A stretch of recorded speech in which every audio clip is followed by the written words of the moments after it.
Salurkan sedekah jariah Anda melalui Bank Muamalat Indonesia 353-00167616 atas nama Pondok Pesantren Taqiymus Sunnah Al-Islami, kode bank 147. Informasi dan konfirmasi transfer SMS atau WhatsApp di 0813 7314 7983. Bismillahirrahmanirrahim. Assalamualaikum warahmatullahi wabarakatuh.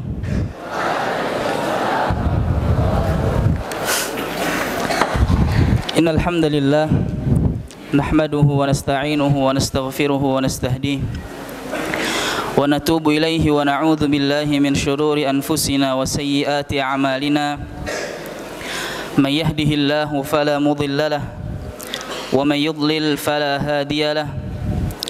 وأشهد أن لا إله إلا الله وحده لا شريك له وأشهد أن محمدا عبده ورسوله صلى الله عليه وعلى آله وصحبه ومن تمسك بسنته إلى يوم الدين وسلم تسليما كثيرا. أما بعد، أوصي نفسي وإياكم بتقوى الله. يقول الله تبارك وتعالى في القرآن الكريم: يا أيها الذين آمنوا اتقوا الله حق تقاته ولا تموتن إلا وأنتم مسلمون.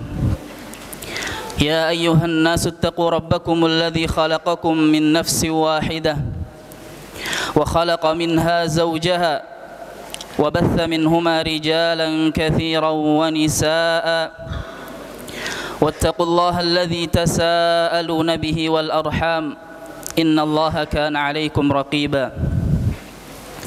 يا أيها الذين آمنوا اتقوا الله وقولوا قولا سديدا يصلح لكم أعمالكم ويغفر لكم ذنوبكم ومن يطع الله ورسوله فقد فاز فوزا عظيما.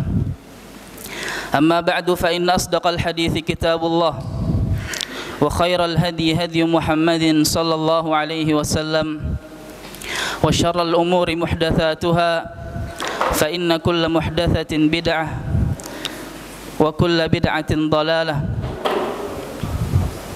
وكل ضلالة في النار. إخوة الإسلام rahimani wa rahimakumullah.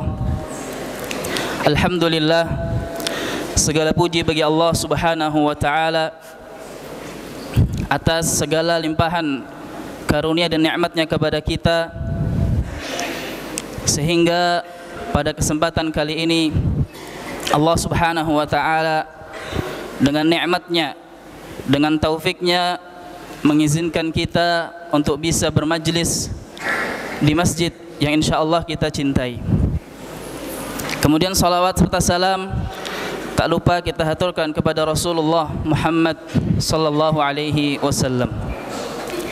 Ikhwatal Islam rahimani wa rahimakumullah. Materi kita judulnya adalah apa? Tadwinus sunnah. Maka perlu kita ketahui apa itu tadwinus sunnah. Pertama, tadwinus sunnah itu terdiri dari dua kata, yaitu tadwin dan juga as-sunnah. Apa itu tadwin? Tadwin secara bahasa artinya adalah al-jam'u, yaitu apa? Mengumpulkan. Kemudian secara istilah ulama ahli hadis, mereka mengatakan bahwasanya tadwin adalah kitabatul hadis atau kitabatul ilm wa ta'lifuhu wa tasnifuhu. Kitabatul ilmi wa ta'lifuhu wa tasnifuhu. Penulisan ilmu dan juga ta'lif dan tasnif ilmu. Apa itu ta'lif? Apa itu tasnif? Secara umum kitabah, penulisan, kemudian ta'lif dan juga tasnif itu secara umum artinya adalah sama. Ya, namun ada sedikit perbedaan. Ada sedikit perbedaan. Kitabah itu hanya sebatas penulisan saja. Kita menulis satu kata, dua kata, satu jumlah, atau satu hadis, atau beberapa hadis, itu namanya apa? Kitabah. Adapun ta'lif, di sana ada bentuk mengumpulkan. Jadi mengumpulkan beberapa tulisan-tulisan atau materi di satu tempat, itu namanya apa? Ta'lif. Ya. Adapun tasnif itu setelah ta'lif, ketika pengarang atau orang yang mengarang karangan tersebut menentukan bab-bab dari karangan tersebut, kemudian ada mungkin judul-judul tertentu, maka itu namanya apa? Tasnif. Ya, jadi ta'lif itu lebih umum daripada tasnif. Karena tasnif sana ada apa? Ada taksim, pembagian-pembagian dan juga anwa'nya. Ya, anwa' apa yang ditulis, seperti itu. Jadi tadwin adalah apa? Penulisan ilmu, kemudian ta'lif dan tasnif ilmu tersebut. Itu adalah tadwin. Kemudian sekarang as-sunnah. Ya. As-sunnah secara bahasa itu artinya adalah at-tariqah atau as-sirah, hasanatan kanat au qabihah. Jadi as-sunnah adalah jalan, baik maupun buruk. Sebagaimana firman Allah Subhanahu wa taala dalam surah An-Nisa ayat 26, Allah Subhanahu wa taala berfirman, yuridullahu liyubayyina lakum wa yahdiyakum sunanal ladzina min qablikum. Allah ingin menjelaskan kepada kalian syariatnya dan menunjukkan kepada kalian jalan-jalan orang-orang yang sebelum kalian. Wa yahdiyakum sunan. Sunan itu adalah jamak dari sunnah. Ya. Kemudian hadis Rasul sallallahu alaihi wasallam, la tattabi'unna sanan atau sunan alladzina min qablikum shibran bi shibrin wa dhira'an bi dhira'in. Sungguh kalian akan mengikuti jalan-jalan orang yang sebelum kalian, sejengkal demi sejengkal, sehasta demi sehasta. Itu adalah syahid dari pengambilan makna secara lughah, secara bahasa, yaitu apa? Jalan. Kemudian makna sunnah secara istilah itu ada beberapa pengertian. Ya, pertama adalah pengertian sunnah menurut ulama hadis. Menurut ulama hadis, yaitu adalah apa? Ma uthira 'anin nabiy sallallahu alaihi wasallam min qaulin aw fi'lin aw taqririn aw sifatin khalqiyatin aw khuluqiyah. Ma uthira 'anin nabiy sallallahu alaihi wasallam, apa saja yang datang dari Rasul sallallahu alaihi wasallam, min qaulin, baik itu bentuknya ucapan, ya, perkataan, au fi'lin atau perbuatan, au taqririn. Takrir adalah apa-apa yang dikerjakan oleh para sahabat dan Nabi sallallahu alaihi wasallam hadir, ya, hadir di situ, kemudian Nabi sallallahu alaihi wasallam tidak mengingkari perbuatan para sahabat tersebut. Itu adalah apa? Takrir. Au sifatin, au sifatin khalqiyatin au khuluqiyah, atau juga sifat lahiriah beliau dan juga mungkin kepribadian beliau, itu khuluqiyah, khalqiyah atau khuluqiyah. Contoh sunnah, atau di sini ulama hadis menyebutnya sunnah, di sini adalah hadis. Hadis menurut ulama ahli hadis, yaitu apa? Yang pertama qaul, perkataan Nabi sallallahu alaihi wasallam, sebagaimana Rasulullah SAW bersabda, innamal a'malu binniyat. Itu namanya apa? Sunnah yang bentuknya apa? Qauliyah, ucapan atau perkataan. Ya. Kemudian yang kedua ada fi'liyah, sebagaimana hadis-hadis yang menjelaskan kepada kita tentang tata cara salat misalkan. Ya, kemudian mungkin apa namanya, tata cara haji beliau alaihi salatu wassalam, itu namanya apa? Sunnah yang bentuknya fi'liyah, perbuatan. Takrir, ya, itu sebagaimana para sahabat pernah di zaman Rasul sallallahu alaihi wasallam memakan hewan dhab namanya, ya, dhab, dan Rasul SAW tidak mengingkari perbuatan mereka. sifat khalqiyah atau lahiriah beliau. Sebagaimana hadis Rasul sallallahu alaihi wasallam atau dari sahabat yang menerangkan bahwasanya Rasulullah sallam laisa bitawilil ba'in wala bil qasir. Beliau itu tidak terlalu tinggi, tidak pula terlalu pendek. Itu sifat lahiriah beliau.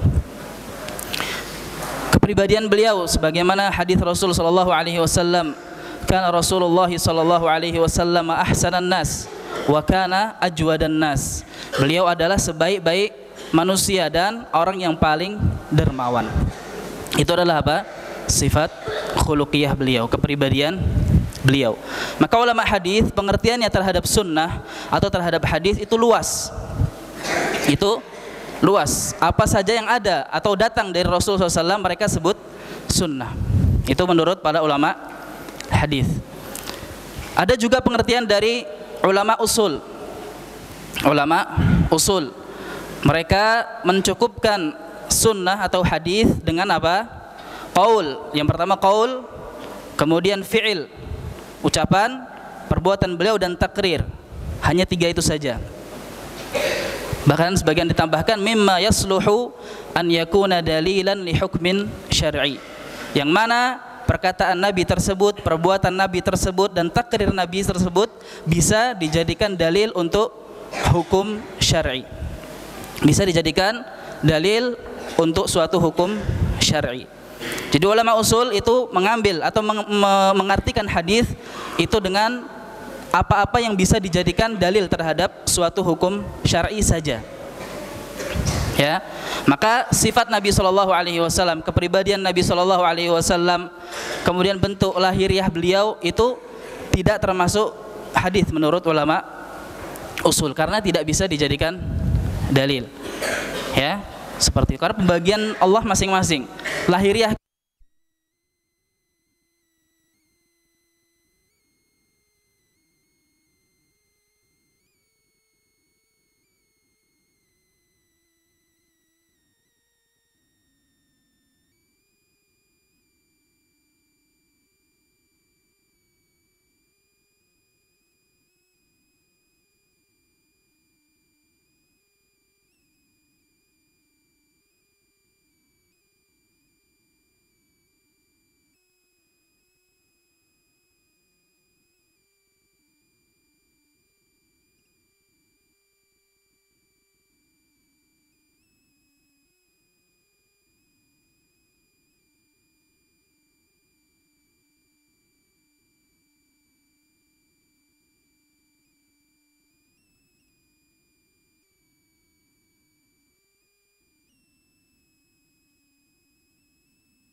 Sehingga mereka mengarang buku-buku dengan berbagai bentuknya dalam ilmu hadis ini, dalam sunnah ini. Itu menunjukkan bahwasanya sunnah memiliki kedudukan yang mulia di dalam agama kita. Kita mungkin mengenal bahwasanya sunnah adalah wahyu juga dari Allah Subhanahu wa taala. Allah Subhanahu wa taala berfirman, "Wa ma yantiqu 'anil hawa in huwa illa wahyu yuha." Dan tidaklah ucapan Rasul sallallahu alaihi wasallam itu berasal dari hawa nafsunya, melainkan itu adalah apa? Wahyu yang telah diwahyukan oleh Allah Subhanahu wa taala kepada beliau. Ya, juga firman Allah Subhanahu wa taala, "Wa anzalna ilaika dzikra litubayyana lin-nasi ma nuzzila ilaihim." Dan sungguh kami telah menurunkan kepada kalian az-zikr yang menjelaskan tentang apa yang diturunkan kepada kalian, yaitu Al-Qur'an. Ya, ini menunjukkan bahwasanya sunnah itu juga diturunkan dari sisi Allah Subhanahu wa taala, menunjukkan bahwasanya sunnah adalah wahyu Allah Subhanahu wa taala juga. Ya, bukan hanya ucapan Rasulullah SAW belaka, tapi itu adalah wahyu dari Allah Subhanahu wa taala. Ikhwatal Islam rahimani wa rahimakumullah. Kemudian sunnah juga merupakan apa? Mubayyinah, penjelas Al-Qur'an. Kedudukan sunnah terhadap Al-Qur'an itu ada tiga. Kedudukan sunnah terhadap Al-Qur'an itu ada tiga. Yang pertama, sunnah yang dia adalah muwafiqah lil Qur'an. Sunnah yang dia sama persis seperti Al-Qur'an. Maka di sini fungsinya atau tujuannya adalah sebagai muakkidah, sebagai penguat bagi Al-Qur'an. Jadi nas dari Al-Qur'an dengan nas yang ada di hadis itu sama. Maka di sini fungsinya dari sunnah tersebut adalah apa? Untuk menguatkan Al-Qur'an. Ya, kemudian ada juga sunnah yang bentuknya mubayyinah wa mufassirah. Sunnah yang dia menjelaskan dan mentafsirkan apa-apa yang masih global di dalam Al-Qur'an. Di dalam Al-Qur'an kita diperintahkan untuk salat, untuk zakat, untuk berhaji. Kemudian masalah-masalah seperti mungkin faraid dan yang lain sebagainya itu masih umum dalam Al-Qur'an. Maka datang penjelasannya di mana? Di hadis-hadis Rasul sallallahu alaihi wasallam. Ini menunjukkan pentingnya sunnah, kebutuhan kita terhadap sunnah. Bahkan Imam Auza'i mengatakan Al-kitab ahwaju ila sunnah min hajati as-sunnah ila kitab. Ya, kitab atau Al-Qur'an itu lebih membutuhkan sunnah, hadis-hadis Rasulullah SAW dibandingkan sebaliknya. Karena banyak sekali hukum-hukum yang masih global di dalam Al-Qur'an. Namun datang penjelasannya di dalam hadis-hadis Rasul sallallahu alaihi wasallam. Ikhwatal Islam rahimani wa rahimakumullah. Juga ada sunnah-sunnah yang dia menjelaskan tentang hukum-hukum yang Al-Qur'an tidak menyebutkan hukum tersebut. Ya. Seperti misalkan haramnya hewan-hewan yang bertaring. Hewan-hewan yang bertaring itu tidak ada dalam Al-Qur'an, tapi dalam hadis Rasul sallallahu alaihi wasallam itu ada.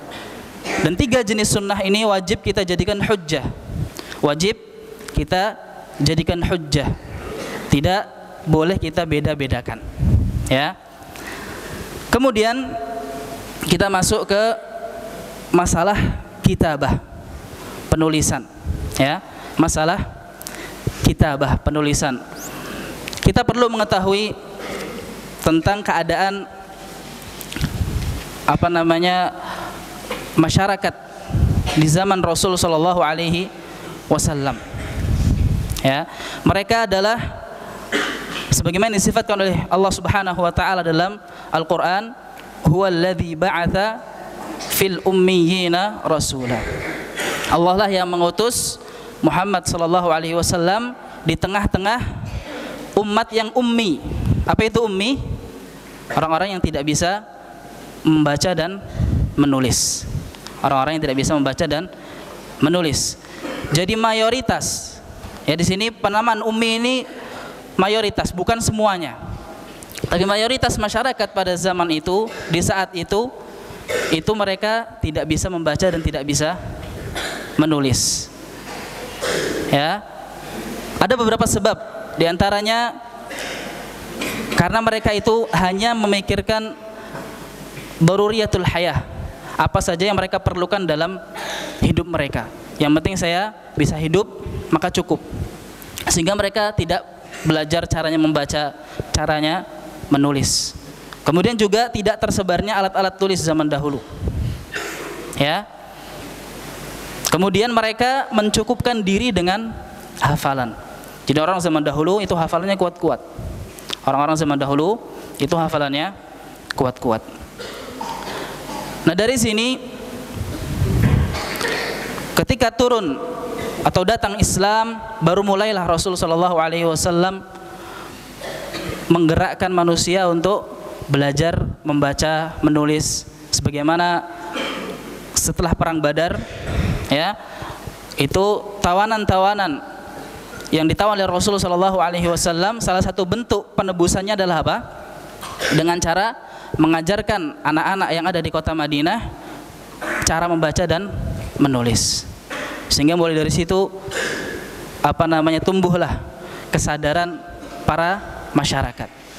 Ya, itu keadaan masyarakat pada zaman itu. Kemudian hadis Rasulullah SAW yang Anda singgung tadi di awal tentang larangan ya menulis, itu adalah hadis yang diriwayatkan oleh Imam Muslim rahimahullahu taala dalam sahihnya. Dari sahabat yang mulia Abu Sa'id Al-Khudri radhiyallahu anhu, beliau sallallahu alaihi wasallam bersabda, "La taktubu anni ghairal Qur'an, wa man kataba anni ghairal Qur'an falyamhuh." Jangan kalian menulis dariku selain Al-Qur'an. Dan barang siapa yang menulis dariku selain Al-Qur'an, maka hendaknya dia menghapus tulisannya. Ini adalah hadis yang diriwayatkan oleh Imam Muslim dalam sahihnya dari sahabat Abu Sa'id Al-Khudri. Dan juga ada beberapa hadis yang lainnya, namun hadis-hadis tersebut tidak sahih.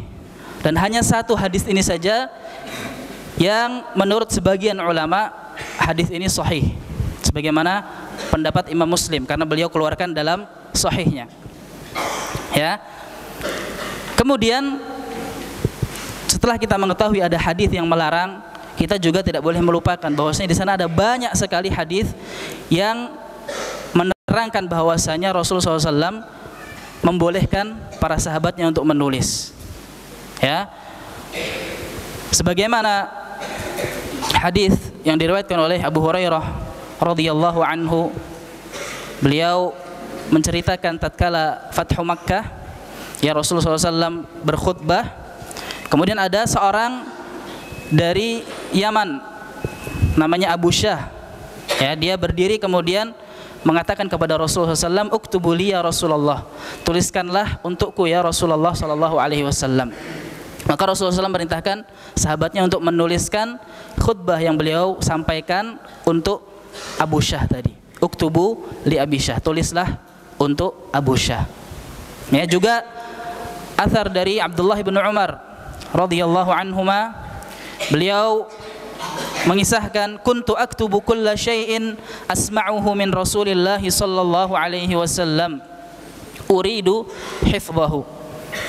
Pernah atau dahulu aku selalu menulis apa saja yang aku dengar dari Rasul sallallahu alaihi wasallam karena aku ingin menghafalnya. Ya, fanahatni Quraisy. Namun orang-orang Quraisy melarangku. Wa qalu, dan mereka mengatakan, "Ataktubu kulla syai'in tasma'uhu wa Rasulullah sallallahu alaihi wasallam basyarun yatakallamu fil ghadabi war ridha." Apakah kamu menulis semua hal yang kau dengar, padahal Rasulullah SAW hanya manusia biasa yang mengucapkan ucapannya dalam keadaan marah maupun ridha. Karena biasanya kita kalau dalam keadaan marah mungkin kita mengucapkan kata-kata yang mungkin di luar kesadaran kita. Orang-orang Quraisy mengatakan seperti itu. Ya. Kemudian apa? Abdullah bin Amr radhiyallahu anhuma mengatakan, "Fa amsaktu 'anil kitabah." Kemudian aku berhenti dari menulis. Fadzakartu dzalika li Rasulillah sallallahu alaihi wasallam. Kemudian aku menyebutkan atau mengisahkan kisahku ini kepada Rasul sallallahu alaihi wasallam. Fa'awma'a bi isbi'ihi ila fihi. Kemudian beliau mengisyaratkan, menunjuk lisan beliau atau mulut beliau, kemudian beliau bersabda, "Uktub, tulislah. Fawalladhi nafsi biyadihi ma yakhruju minhu illa haq." Demi zat yang jiwaku ada di tangannya, tidaklah keluar dari mulutku kecuali kebenaran. Ya, tulislah. Ini perintah Rasul sallallahu alaihi wasallam. Ya, kemudian juga athar dari Abu Hurairah radhiyallahu anhu. Beliau berkata, "Ma min ashabin Nabi sallallahu alaihi wasallam ahadun aktsara haditsan anhu minni illa ma kana min Abdullah bin Amr, fa innahu kana yaktub wa la aktub." Ya, tidak ada di antara sahabat-sahabat Nabi sallallahu alaihi wasallam yang lebih banyak hadisnya dibandingkan aku kecuali Abdullah bin Amr. Kenapa? Karena dia menulis dan aku tidak menulis. Ya, tadi kita sebutkan Abdullah bin Amr selalu menulis apa yang diucapkan oleh Rasul sallallahu alaihi wasallam. Ya, maka para ulama juga menyebutkan beberapa hal yang mungkin bisa menjadi sebab dilarangnya menulis hadis Rasul sallallahu alaihi wasallam pada saat itu. Sebagian ulama mengatakan annahu nahahum an kitabatiha khasyata ikhtilatiha bil Quran. Ya, Rasul sallallahu alaihi wasallam melarang para sahabat menulis hadis-hadis Rasul sallallahu alaihi wasallam karena apa? Karena takut kalau nanti tercampur dengan Al-Qur'an. Karena pada saat itu wahyu dari Allah Subhanahu wa taala, Al-Qur'an terus turun, belum selesai. Ya, maka dikhawatirkan para sahabat tidak bisa membedakan mana yang Al-Quran, mana yang hadis Rasul sallallahu alaihi wasallam ketika semuanya ditulis. Maka Rasulullah SAW melarang para sahabatnya untuk menulis hadis. Ya. Imam Ibnu Qayyim rahimahullahu taala mengatakan, "Wa inna ma nahan Nabiy sallallahu alaihi wasallam an kitabati ghairil Qur'an fi awalil Islam li'alla yakhtalital Qur'ana bi ghairihi." Ya, Rasulullah sallallahu alaihi wasallam melarang dari menulis selain Al-Qur'an pada awal Islam karena takut kalau nanti tercampur dengan atau Al-Qur'an tercampur dengan yang lainnya. Falamma ulima Al-Qur'an wa tamayyaz, tatkala Al-Qur'an itu sudah bisa dibedakan, diketahui, wa ufrida bidhabti wal hifdhi, kemudian sudah disendirikan ya penghafalan Al-Qur'an, kemudian dhabt Al-Qur'an, penulisan Al-Qur'an, wa uminat alaihi atau amanat alaihi mafsadatul ikhtilat, kemudian aman dari mafsadah ikhtilat, maka apa? Udzina fil kitabah, baru diizinkan untuk menulis. Ya, jadi sebab yang pertama disebutkan para ulama adalah apa? Karena takut tercampur dengan Al-Qur'an, maka Rasulullah SAW melarang penulisan hadis-hadis Rasulullah SAW atau penulisan selain Al-Qur'an. Kemudian ada sebagian ulama yang menyebutkan sebab yang lain, yaitu apa? Annahu naha an kitabatiha khaufa ittikalihim 'alal kitabah wa ihmalihim lil hifdh alladhi huwa tabi'atuhum wa sajiyatuhum wa bidzalika tad'ufu fihim malakatuh. Rasul sallallahu alaihi wasallam melarang menulis selain Al-Qur'an, takut kalau mereka nanti bersandar dengan tulisan mereka, sehingga mereka apa? Meremehkan hafalan. Yang mana hafalan itu merupakan apa? Ciri khas mereka. Tabiat mereka itu harusnya menghafal. Ya, karena orang zaman dahulu seperti kita sebutkan di awal tadi, mereka terbiasa menghafal dan hafalan mereka kuat. Maka kalau mereka dibiasakan menulis, akhirnya mereka apa? Udah cukup tulisan saja, nggak usah ngafal. Ya, padahal hafalan dengan tulisan itu manfaatnya lebih besar hafalan. Ya.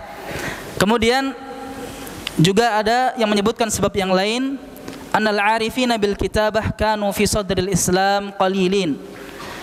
Bahwasanya orang-orang yang mengerti tentang baca tulis pada awal-awal Islam itu sangat sedikit. Faqtadatil hikmah qasru majhudihim ala kitabatil Quran. Maka mereka dikhususkan atau difokuskan untuk menulis Al-Qur'an dulu. Ya. Wa ada mustighalihim bi kitabati ghairihi taqdiman lil ahammi fal aham. dan mereka jadi khusus fokus Al-Quran, tidak mengurusi yang lainnya, tidak sibuk dengan menulis yang lainnya, sebagai bentuk apa? Mendahulukan yang lebih penting. Ya, karena Al-Quran lebih penting. Maka mereka difokuskan untuk menulis Al-Quran terlebih dahulu. Itu beberapa sebab larangan Rasul sallallahu alaihi wasallam kepada para sahabat untuk menulis. Ya. Maka para ulama menyikapi hadis an-nahyu 'anil kitabah, larangan menulis dan juga perintah menulis, karena tadi ada dua. Ada hadis-hadis yang melarang para sahabat untuk menulis, ada juga hadis-hadis yang mengizinkan para sahabat untuk menulis. Para ulama menyikapi hadis tersebut ada beberapa cara. Yang pertama, sebagian ulama menggabungkan dua hadis tersebut, ya, yaitu bahwasanya larangan menulis Al-Quran bersama sunnah itu kalau ditulis dalam satu tempat. Yaitu sebagian ulama ada yang menggabungkan dua hadis tersebut dengan mengatakan bahwasanya larangan dalam hadis Abu Sa'id itu khusus kalau hadis ditulis dengan Al-Quran dalam satu tempat. Ya, tapi kalau beda tempat maka itu boleh. Sebagian ulama ada yang mengatakan seperti itu. Yang lainnya ada yang mengatakan orang-orang yang hafalannya kuat, hafalannya bagus, maka mereka tidak boleh menulis, karena takut nanti melemah hafalan mereka, karena mereka apa? Bergantung dengan menulis saja. Adapun orang-orang yang hafalannya susah, lemah, maka mereka diperbolehkan untuk menulis. Ya, itu sebagian ulama ada yang mengatakan seperti itu. Kemudian sebagian yang lain ada yang mengatakan bahwasanya larangan penulisan hadis itu bagi orang-orang yang tidak pandai menulis. Ya. Dan orang-orang yang pandai menulis mereka diperbolehkan untuk menulis hadis Rasulullah sallallahu alaihi wasallam. Namun untuk pendapat yang ketiga ini itu sangat lemah. Kenapa? Karena seharusnya Al-Quran lebih utama untuk dilarang menulis bagi orang-orang yang seperti ini. Tapi tidak ada larangan menulis Al-Quran. Ya, adanya adalah larangan menulis hadis Rasul sallallahu alaihi wasallam. Kemudian ulama yang lain mereka ada yang mengambil jalan tarjih. Ya, mengambil jalan tarjih. Yang pertama tadi jama', digabungkan hadisnya. Yang kedua adalah tarjih, merojihkan satu hadis dari yang lainnya. Yaitu dengan apa? Dengan mengatakan bahwasanya hadis larangan menulis itu hadisnya mauquf. Ya, jadi bukan hadis. Itu adalah ucapan Abu Sa'id Al-Khudri radhiyallahu anhu, bukan hadis Rasulullah sallallahu alaihi wasallam. Maka kalau disebut hadis ini dhaif. Hadisnya dhaif karena itu mauquf. Ini sebagaimana pendapat Imam Bukhari rahimahullahu taala. Maka beliau tidak meriwayatkan hadis ini dalam sahihnya. Beliau mengatakan bahwasanya hadis ini adalah hadis yang dhaif, hadis yang mauquf. Ini adalah perkataan Abu Sa'id Al-Khudri. Sebagaimana Imam Abu Dawud rahimahullah juga mengatakan huwa munkar akhta'a fi Hammam huwa min qauli Abi Sa'id. Hadis ini munkar. Hammam rawi hadis ini telah salah. Ini adalah perkataan Abu Sa'id, bukan perkataan Rasul sallallahu alaihi wasallam. Namun ini adalah pendapat. Ya, ada dua pendapat. Pendapat yang pertama pendapat Imam Bukhari yang mengatakan hadisnya mauquf. Kemudian kedua adalah Imam Muslim rahimahullahu taala yang mengeluarkan hadis ini dalam sahihnya. Sehingga beliau menganggap hadis ini hadis yang sahih. Juga sebagian ulama yang lain mereka mengambil jalan nasakh. Ya, nasakh. Jadi hadis larangan menulis itu telah dihapus dengan adanya hadis-hadis perintah menulis. Kenapa? Karena hadis-hadis yang menunjukkan tentang bolehnya menulis itu datang terakhir. Ya, sebagaimana tentang hadis Abu Syah tadi di awal. Itu terjadi pada Fathu Makkah. Ya, kemudian juga Abdullah bin Umar, asar Abdullah bin Umar, beliau Abdullah bin Amr bin As, Abdullah bin Amr, beliau masuk Islam setelah tahun ke-7. Maka ini menunjukkan bahwasanya hadis-hadis yang menunjukkan tentang perintah atau bolehnya menulis itu datang keterakhiran. Maka para ulama mengatakan bahwasanya hadis-hadis ini menghapus hukum larangan menulis atau larangan menulis hadis. Tayyib. Maka di sini para ulama sebagaimana yang dikatakan oleh Qadhi Iyad, kemudian Ibnu Salah, Imam Nawawi dan Imam Ibnu Qayyim, mereka mengatakan bahwasanya umat Islam telah bersepakat bahwasanya menulis itu boleh, menulis hadis itu diperbolehkan. Ya. Adapun larangan itu kembali dalam keadaan-keadaan tertentu. Ya, tidak larangan secara mutlak, bukan larangan secara mutlak, tapi ketika ada keadaan tertentu yang mengharuskan dilarangnya menulis, maka di situ tegak larangan. Ya, seperti itu. Tayyib, ikhwatul Islam rahimani wa rahimakumullah. Kita sebutkan beberapa contoh bahwasanya penulisan itu benar adanya di zaman Rasulullah SAW dengan beberapa tulisan dari para sahabat. Yang pertama adalah Sahifah Ali. Ya, Sahifah Ali, tulisan yang ditulis oleh Ali ibn Abi Thalib radhiyallahu anhu. Kemudian juga ada Sahifahnya Abdullah ibn Amr. Ya, tulisan yang ditulis oleh Abdullah ibn Amr ibn Al-As radhiyallahu anhuma, yang dinamakan dengan As-Sahifatus Shadiqah. As-Sahifah As-Shadiqah. Jadi sahifahnya Abdullah bin Amr namanya apa? As-Sahifatu As-Shadiqah. Dan juga ada sahifah-sahifah yang lainnya. Juga surat-surat Rasulullah SAW kepada para raja. Itu termasuk bolehnya menulis, karena di situ isinya adalah ucapan Rasul SAW. Juga tulisan dari Rasul SAW tentang sedekah, itu beberapa contoh bahwasanya di zaman Rasul SAW itu diperbolehkan menulis. Ya, jadi larangan pada hadis tersebut bukan larangan secara mutlak. Ya. Kemudian sudah isya belum?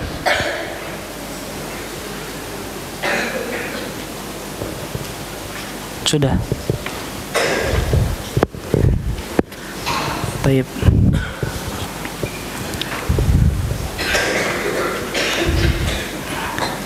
Terakhir mungkin ya, masalah penulisan ya, sebelum nanti insya Allah mungkin pertemuan depan kita akan bahas perkembangannya dari mulai zaman Nabi SAW sampai zaman kita. Kemudian jenis-jenis karangan yang dikarang oleh para ulama. Kemudian mauqif, sikap beberapa sahabat terhadap penulisan hadis. Ya, ada riwayat yang menyebutkan bahwasanya Abu Bakar memerintahkan tulisan yang berisi hadis-hadis Rasulullah SAW, beliau perintahkan untuk dibakar. Ya, namun ini athar atau cerita ini, riwayat ini adalah dhaif, tidak benar. Ya. Juga Umar bin Al-Khattab radhiyallahu anhu, beliau pernah ingin untuk mengumpulkan hadis-hadis Rasul sallallahu alaihi wasallam. Namun beliau Beliau tidak jadi. Kenapa? Karena takut kalau nanti akhirnya orang-orang lebih sibuk dengan hadis daripada Al-Qur'an. Ya, di sini menunjukkan bahwasanya Umar tidak memperbolehkan bukan karena larangan atau menulis itu dilarang, tapi karena ada keadaan khusus yang beliau lihat masalahnya mungkin lebih besar kalau dilarang. Ya, seperti itu. Kemudian pada zaman Umar ibn Abdul Aziz itu adalah pertama kali sunnah atau hadis-hadis Rasulullah SAW ditulis secara keseluruhan, maksudnya banyak sekali dikumpulkan hadis-hadis Rasulullah SAW kemudian disebarkan ke berbagai penjuru. Ya, itu adalah pada zaman siapa? Pada zaman Umar ibn Abdul Aziz. Yang diperintahkan untuk melakukan pengumpulan hadis ini adalah Imam Az-Zuhri rahimahullahu ta'ala. Maka beliau disebut sebagai awal man dawwana al-hadits, orang yang pertama kali menulis hadis. Penulisan yang dimaksud di sini adalah menulis secara istiqsa, jadi dikumpulkan seluruhnya. Semua hadis yang ada itu beliau kumpulkan, kemudian beliau sebarkan. Ya, disebarkan ke tengah-tengah umat Islam. Ini yang disebut awal man dawwana al-hadits. Imam Zuhri itu tadwin atau penulisan yang bentuknya seperti ini. Karena kalau kita lihat sebelum beliau ada ulama bahkan dari zaman sahabat yang menulis. Namun penulisan yang bentuknya istiqsa, secara keseluruhan. Jadi beliau kumpulkan banyak sekali hadis, kemudian oleh Khalifah Umar bin Abdul Aziz beliau sebarkan untuk umat Islam itu pertama kali pada saat itu. Ya, pertama kali pada saat itu, maka beliau mendapat julukan awwaluman dawwanal hadis, orang yang pertama kali mentadwin atau mengumpulkan hadis-hadis Nabi SAW. Meskipun kitab beliau atau kitab Imam Az-Zuhri nggak sampai kepada kita, namun yang sampai kepada kita adalah riwayat-riwayat dari murid-murid beliau. Maka banyak sekali kalau kita baca-baca hadis-hadis yang memiliki sanad itu sampai atau nyambung sanadnya kepada beliau Imam Az-Zuhri rahimahullahu taala. Mungkin sekian dulu pertemuan kita kali ini, insyaallah kita lanjutkan pada pekan depan biidznillah taala. Kurang dan lebihnya mohon maaf dan kewajiban ana untuk mohon ampun kepada Allah Subhanahu wa taala. Hadza wa sallallahu wasallam wa baraka ala nabiyyina Muhammad wa ala alihi wa sahbihi ajma'in. Subhanakallahumma wa bihamdik asyhadu an la ilaha illa anta astaghfiruka wa atubu ilaik. Wa akhiru da'wana alhamdulillahi rabbil alamin. Wassalamu alaikum warahmatullahi wabarakatuh.